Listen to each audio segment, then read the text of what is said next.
Olá, sejam bem-vindos ao podcast Qual é que é o melhor remédio? Hoje vamos falar um bocadinho sobre doenças e como elas podem afetar o nosso dia-a-dia.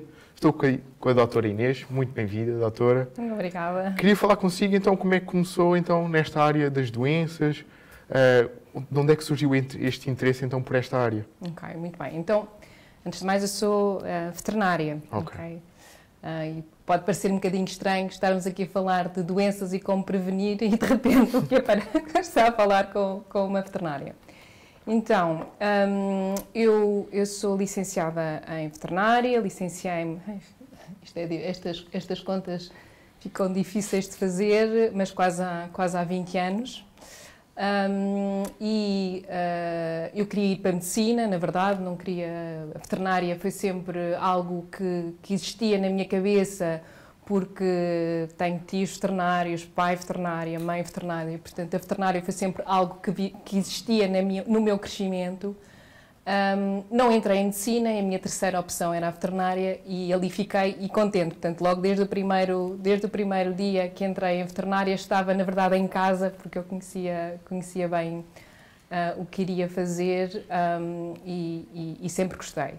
Agora, também tinha a certeza de uma coisa, que não queria fazer clínica veterinária. Ou seja, eu percebi ou sabia desde muito cedo que a veterinária é para além de fazer clínica e de cuidar dos animais de companhia ou dos animais de produção alimentar.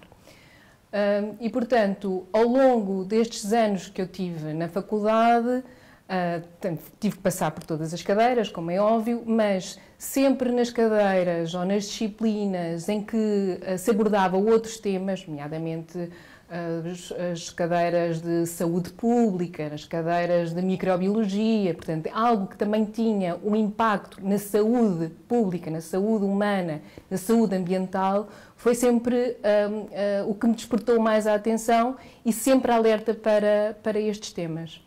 Depois de sair da faculdade, comecei a dar algumas aulas na área da anatomia e na área também da microbiologia e surgiu a oportunidade, portanto, abri um concurso para ir para a Direção-Geral de Veterinária na altura. Na altura era a DGV, vocês se calhar não conhecem, mas há 15 anos atrás, para além da DGV, havia a Direção-Geral de Viação, que era a DGV também. E sempre que eu dizia que trabalhava na DGV, as pessoas vinham ter comigo sobre multas. Mas não eram multas que a gente trabalhava, é a Direção-Geral de Veterinário. E quando eu concorri a esse posto, há 14 anos atrás, portanto, para a técnica superior para estar na Direção-Geral de Veterinária, já era para trabalhar na área que nos chama aqui, que são as resistências aos antibióticos, resistências aos antimicrobianos. E, portanto, desde sempre na minha formação que fui disputada e que fui sempre a querer saber mais sobre estes temas de impacto, não só para os animais, para o ambiente e para os humanos. Tem alguma memória de algum momento marcante durante esta carreira toda? Toda também não é. Eu percebo que 20 anos impacta. É que é a minha idade, para mim é a minha vida toda. É a tua vida toda, Guilherme. Pois, realmente, visto assim nessa perspectiva,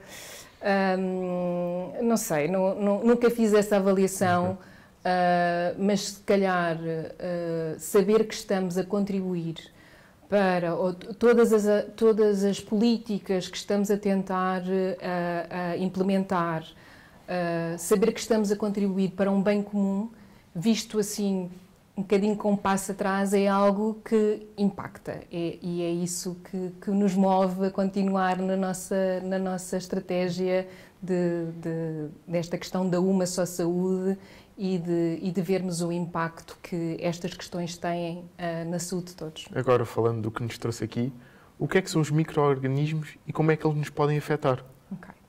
Muito bem. Então, os micro-organismos, eu costumava... primeiro, são coisas que nós não vemos, ok? São organismos que são tão pequeninos que nós não vemos. E daí pode ser algo que nos distancie um pouco do seu impacto, porque se é algo que eu não vejo, não é? Não vou colocar em algo que eu não vejo alguma problemática. Os micro-organismos podem ser bons, eles ajudam-nos a fazer, por exemplo, alguns alimentos que nós gostamos, a cerveja, O queijo, o pão, não vamos pensar só no álcool, não é? Sim, eu prefiro queijo. Ok, muito bem. Os três estão tranquilos. Iogurtes, por exemplo, portanto, são micro-organismos que são bons.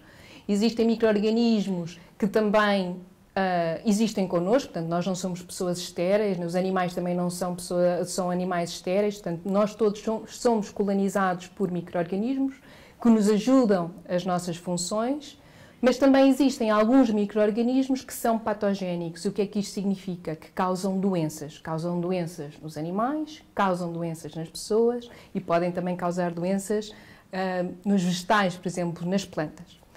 Alguns desses micro-organismos causam doenças que são comuns a humanos e a animais. E aí nós damos este grande termo de um agente zoonótico. Okay? Portanto, esse é o que é um micro-organismo. E eles, como são tão pequeninos, como não se vêem, são tão pequeninos, dentro dessa célula tão pequenina, eles têm muito pouca coisa. Apenas o que é essencial para eles sobreviverem, para eles se multiplicarem e para existirem na natureza. E, portanto, eles são tão simples e são altamente eficientes, porque eles se mantêm ao longo do tempo e capazes de resistir a muita coisa. Se calhar, com aquilo que aconteceu há 3, 4 anos atrás, com a Covid-19, nós todos conseguimos perceber o que é que um micro-organismo pequenino, que nós não vemos, o impacto que pode ter. E o que é que são os antimicrobianos? Muito bem. Então, os antimicrobianos são agentes que podem ser químicos, biológicos, portanto, é algo que nós utilizamos para conseguir controlar estes micro-organismos que, de certa forma, nos podem ser prejudiciais. Okay? E é um antimicrobiano. Dentro do antimicrobiano nós temos conceitos como nós todos conhecemos, que é o antibiótico. Um antibiótico é uma substância química que irá eliminar, tornar inofensivo um micro-organismo específico, que é uma bactéria. Depois temos antifúngicos, que são outros tipos de antimicrobianos, que nos ajudam a eliminar ou tornar inofensivo um micro-organismo, que são os fungos. Depois também temos antivíricos, que são, mais uma vez, agentes químicos que ajudam a eliminar ou a tornar inofensivos vírus. E por aí adiante. Portanto, é um conjunto de substâncias químicas que nós temos dentro de medicamentos que são receitados e que são prescritos por pessoas que têm a capacidade de verificar se estamos perante uma doença ou não, e uma doença causada por estes micro-organismos, e selecionar claramente qual é o antibiótico, o antiparasitário, o antifúngico correto para essa doença. E como é que eles funcionam no combate aos micro-organismos? Assim, de uma maneira muito simples para quem não percebe. Muito bem. Como os micro-organismos são realmente também muito simples, a forma deles atuarem também é muito simples. Existem classes diferentes, mas eles ou atacam a membrana que protege esses micro-organismos, e se essa membrana deixa de existir, os micro-organismos morrem, ou vão lá dentro da célula especificamente a uma ou outra função que eles têm lá dentro, mas não há mais do que 4 funções destes antimicrobianos para funcionarem, porque o que está dentro destes micro-organismos também são muito poucas coisas que existem lá dentro. E 4 funções é que são essas já agora? Eu ia falar de ribossomas, eu iria falar do DNA, e isso depois ficava aqui, se calhar, menos interessante. E quais é que são, então, as causas das resistências aos microbianos? Ok. O que acontece é, só para dar aqui se calhar uma visualização do que acontecia no início do século XX. Ok.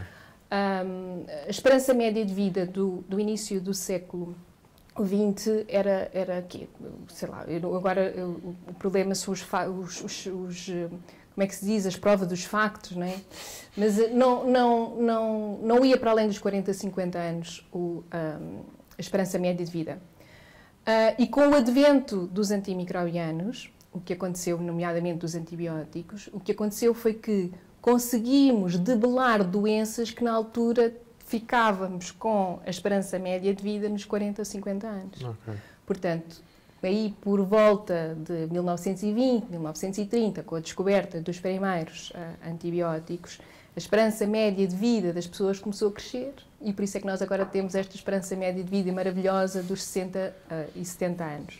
E, portanto, esta é a importância. A importância foi conseguirmos debelar doenças, quer nas pessoas, quer nos animais, e tornar a esperança média de vida muito maior.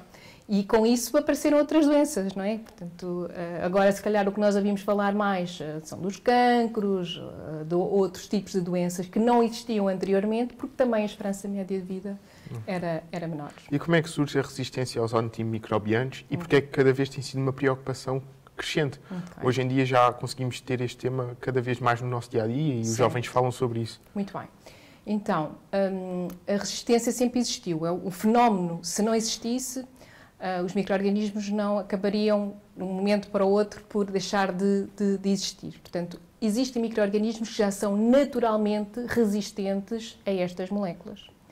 O que acontece é que, se nós utilizamos estes antibióticos ou estes antimicrobianos de uma forma não controlada, com um uso muito elevado para doenças para as quais eles nem sequer iria ser essa a nossa escolha de tratamento, os micro-organismos, como eles são tão simples e têm tão pouca maquinaria lá dentro daquela célula, eles conseguem, por uma adaptação genética, imagina aquela questão que eu te dizia, que uma das formas dos antibióticos funcionarem era especificamente dentro de uma bactéria irem ao seu ribossoma. Se eles alterarem só um bocadinho do seu ribossoma, aquele antibiótico já deixou de funcionar. Okay? E, portanto, o que é que acontece? Aquele micro-organismo que antigamente iria ser debelado ou inibido ou deixava de causar doença porque aquele antibiótico funcionava, agora aquele antibiótico é dado e aquele micro-organismo continua, portanto, continua a existir. Ou seja, passamos a ter doenças que antigamente eram controladas com antibióticos para doenças que atualmente já não são controladas com aqueles antibióticos. Agora surge uma curiosidade. Estava a falar assim dessa mutação. Então porquê é que o Benuron e o Brufen intercalado continuam a funcionar sempre? Porque eles não são antibióticos. Ok.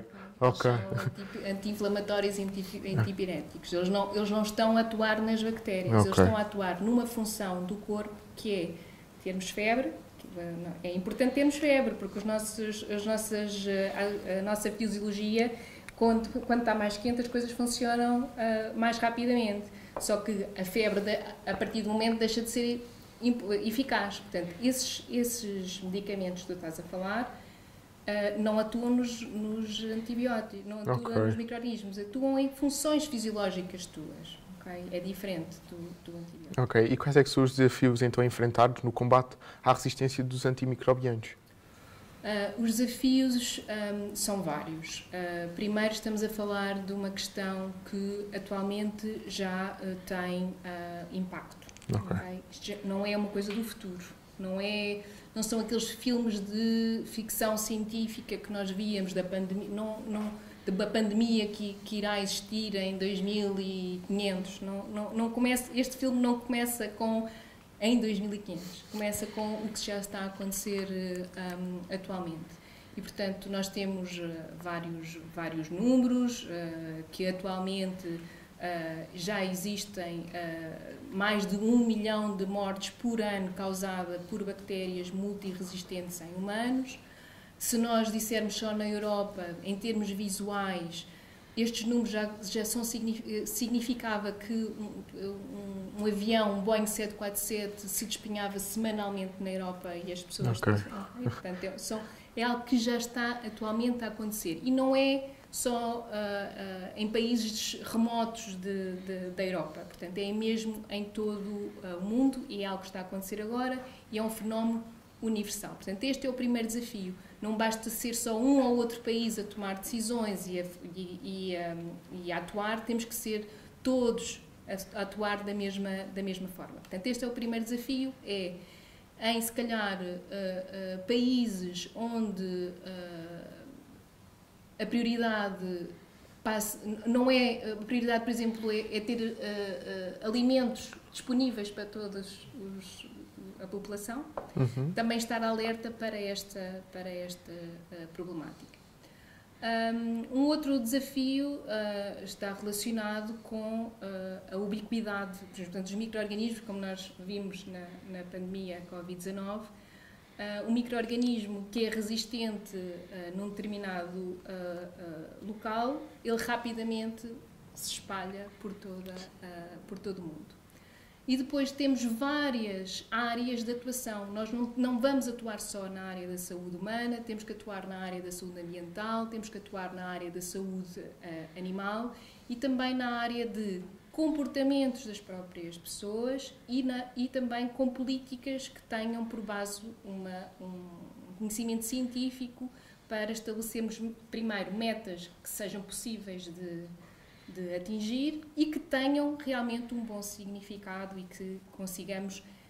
Nós nunca vamos conseguir eliminar a resistência aos antimicrobianos porque é um fenómeno existente, os micro-organismos são naturalmente resistentes, okay? Nunca vamos conseguir eliminar, mas temos que retardar esta emergência. Nós estamos,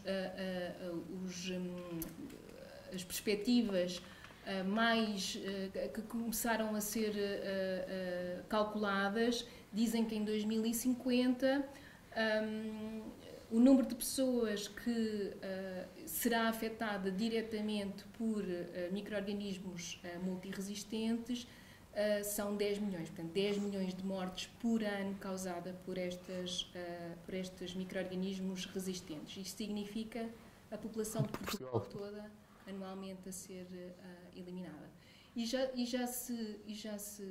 Existem já outros cálculos que demonstram que esta perspectiva que foi publicada no final da década passada já é uma perspectiva até muito conservadora. Okay. Portanto, os números, a emergência não está a diminuir, pelo contrário, está cada vez a aumentar. E quais é que são as principais fontes deste problema?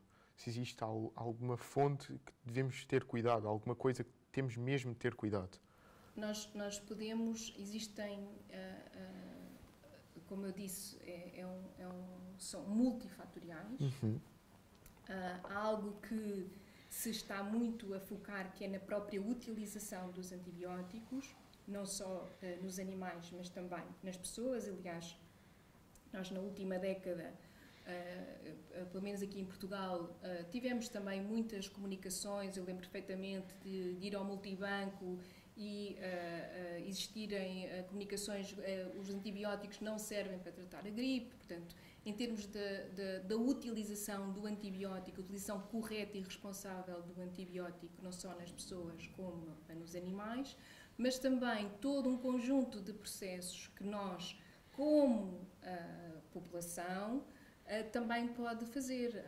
Lavar as mãos frequentemente, sempre que estamos doentes e frequentamos algum local público, utilizar uma máscara. Okay. Portanto, foi algo que nós fizemos todos tão bem 3 anos atrás e que parece que agora nos esquecemos do que fizemos no passado. Portanto, existem pequenas coisas, a vacinação, prevenirmos a doença para que não tenhamos que tratar. Portanto, são pequenas coisas que estão na mão de todos nós e de estarmos disponíveis para o fazer e que contribuem, sem dúvida, para a prevenção da doença e a não necessidade de tomar antibióticos.